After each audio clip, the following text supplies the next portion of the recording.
Hey everyone, welcome to another deep dive with us. Today we are going to be looking at Make Your Bed by William H. McRaven, Oh, yeah. a retired admiral. Right. Um, and he oversaw some pretty crucial missions like the capturing of Osama bin Laden. Mm-hmm. But in this book, he kind of steps back from all that I and do. shares wisdom that he's gained throughout his military career.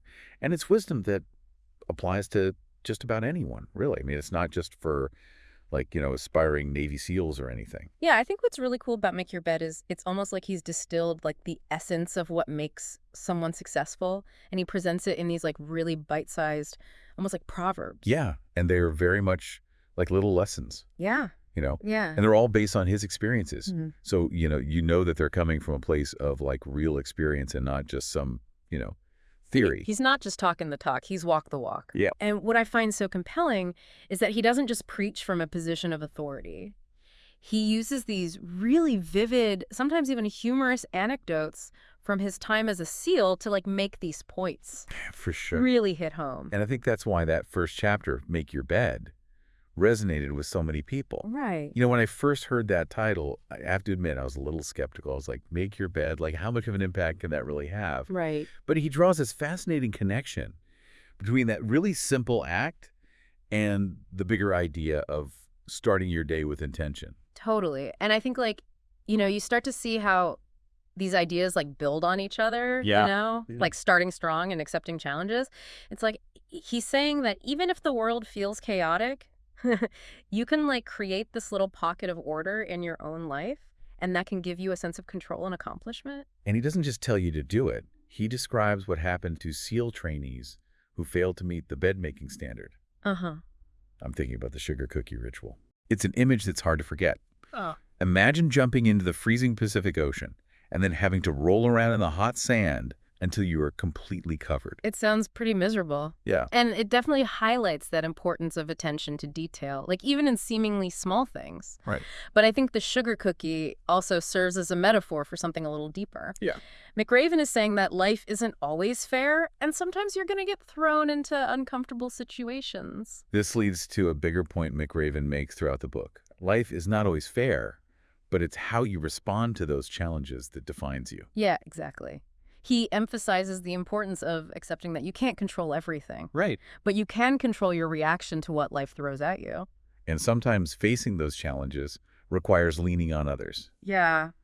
McRaven is big on teamwork, and he uses a pretty harrowing personal experience to illustrate why. When I read about his parachute accident during training, I was struck by how vulnerable he allowed himself to be.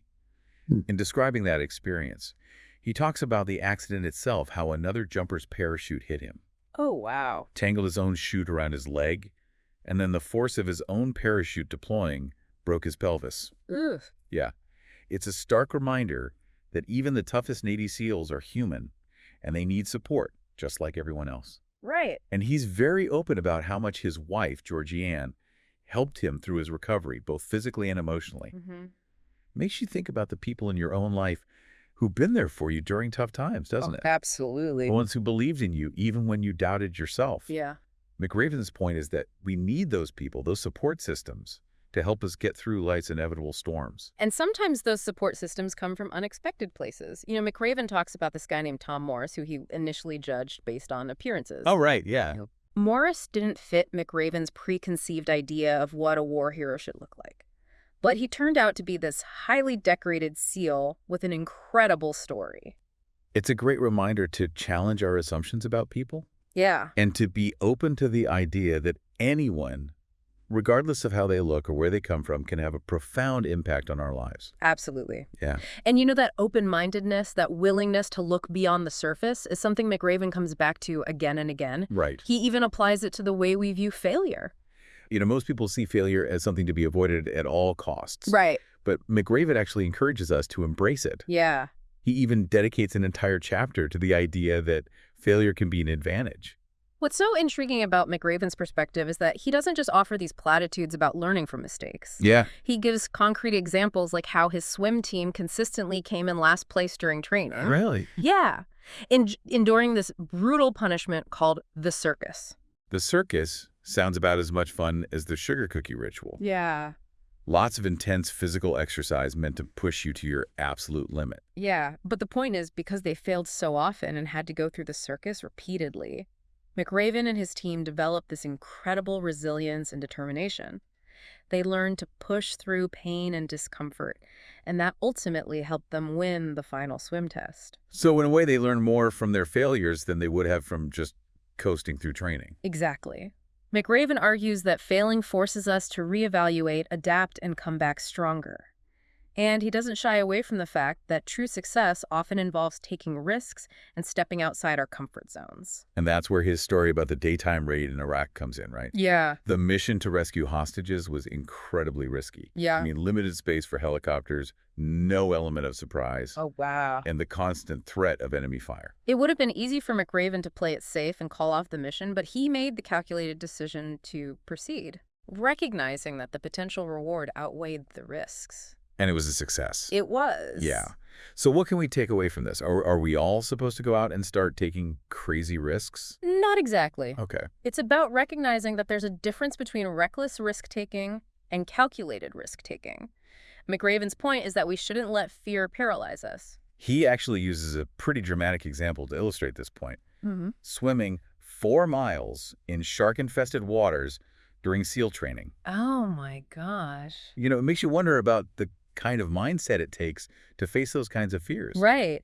What's fascinating is that McRaven doesn't frame courage as the absence of fear. He says that courage is about acting despite that fear. It sounds like he's saying that everyone experiences fear, but it's our choice whether we let fear control us or we use it as fuel to push us forward. Exactly. Yeah. And that segues into another key theme that runs throughout the book: the importance of finding our best selves in the face of adversity. Right. You know, McRaven saw a lot of death and loss during his time in combat, and he talks about how those experiences shaped his understanding of resilience.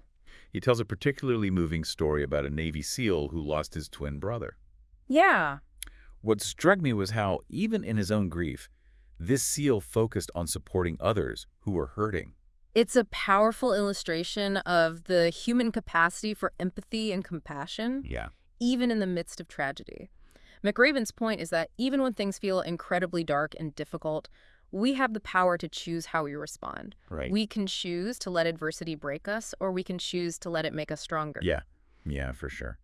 Makes you think about the times in your own life when you had to kind of dig deep and find that inner strength, right? Yeah. Like, what are those things that help us keep going when we're facing challenges? Yeah, and that's where I think McRaven's final message comes in, you know, the importance of hope and never giving up. And he doesn't offer some like magical solution or a quick fix, but he does share some incredibly powerful examples of the human spirit's ability to persevere. Yeah.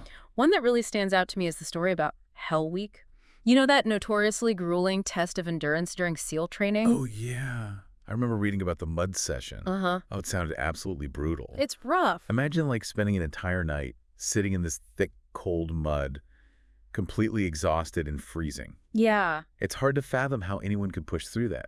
McRaven describes how one cadet was just on the verge of quitting, ready to ring the bell and call it quits. Mm-hmm. But then something amazing happened. Another trainee started singing. By singing in the middle of all that mud and misery. Yep, singing. And then another trainee joined in, and another, until the whole group was singing together in the mud. Wow. It's such a powerful image of how, even in the darkest of moments, a single act of hope and encouragement can make all the difference.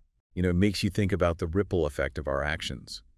We might not always realize it, but something as simple as offering a kind word or a helping hand Right. can have a huge impact on someone who's struggling. Absolutely. And I think that's part of what McRaven is getting at when he talks about never giving up. It's not just about our own individual perseverance. Yeah. It's about how we can inspire and uplift each other. And he brings in another powerful story to drive home this point about the enduring human spirit. I'm thinking about the story of Adam Bates, the soldier who was severely wounded by a landmine in Afghanistan. Bates' story is so incredibly moving. You know, he suffered horrific injuries, losing both legs, enduring extensive burns. Oh, God. You can only imagine the physical and emotional pain that he must have been going through. And when McRaven visited him in the hospital, Bates used sign language to communicate this simple yet really profound message. I'll be all right. Wow. It's hard to even fathom that level of resilience in the face of such unimaginable adversity. That's the power of the human spirit, isn't it? Yeah. McRaven uses Bates's story to highlight our incredible capacity for hope, even in the darkest of circumstances. If someone like Adam Bates, who endured such unimaginable pain and loss, could still find the will to keep going, what does that say about our own potential for strength and resilience? It's a powerful question, and it's one that I think stays with you long after you finish reading the book. Yeah. So we've covered a lot of ground here, from the simple act of making your bed to facing down sharks and finding hope in the mud. Right. What does it all mean for us? We're not all Navy SEALs. Right. We're not all facing life or death situations on a daily basis. McRaven's point is that the lessons that he learned as a SEAL, discipline, resilience, teamwork, courage, hope, are applicable to everyone regardless of their background or profession. Right. He's not saying that we all need to go through grueling military training, but rather that we can cultivate these qualities within ourselves to navigate the challenges and opportunities that life throws our way. So it's about looking at our everyday lives through a new lens, finding those opportunities for growth, even in the mundane tasks. Exactly. It's about approaching life with intentionality, finding that strength to persevere through setbacks, and never underestimating the power of hope and connection. And most importantly, never giving up. Yeah. Never giving up on ourselves, never giving up on each other. It's a powerful message, and one that I think we could all use a little more of these days. For sure. It's interesting how he frames these ideas. He doesn't present them as some kind of exclusive knowledge Right. reserved for the elite female. Yeah. He genuinely believes that these are principles that anyone can apply to their own lives Right. to make a real difference. Yeah, that's what makes the book so compelling, isn't it? Yeah. It's not just a self-help book Right. or a military memoir. Right. It's a call to action. Yeah. An invitation for each of us to tap into our own inner strength and embrace the challenges Right. that life inevitably throws our way. And he doesn't sugarcoat things. He's upfront about the fact that life is tough, Yeah. but he also makes it clear that we're tougher. I think that's a message we all need to hear sometimes, especially when we're feeling overwhelmed or discouraged, Yeah. We might not be facing the same kinds of extreme situations as Navy SEALs, Right. but we all have our own battles to fight, our own mountains to climb. And McRaven reminds us that we don't have to face those challenges alone. Right. Just like those SEAL trainees singing in the mud. Yeah. We have the power to support and uplift each other. Think about it this way. If even in the most demanding and dangerous situations, people can find strength, resilience, and hope, what does that tell you about your own potential for growth and transformation? It's a powerful question to consider. Yeah, And I think it speaks to the enduring relevance of McRaven's message. for sure. So for anyone listening who's feeling stuck or just needs a little boost of inspiration, I'd highly recommend checking out Make Your Bed. Yeah. You might be surprised by how much it resonates with you. It's a quick read, but it's packed with wisdom and insights that can truly change the way you approach life. And even if you don't agree with every single point McRaven makes, Right. I think there's something in this book for everyone. Yeah. It's a reminder that we all have the potential for greatness, even in the seemingly ordinary moments of our lives. It's been a pleasure diving into this book with you today. Likewise. And to all of you listening, thanks for joining us on this deep dive. We hope you found it insightful and maybe even a little bit inspiring. Yeah. Until next time, keep learning, keep growing, and hey, maybe even make your bed. You never know what amazing things you might accomplish.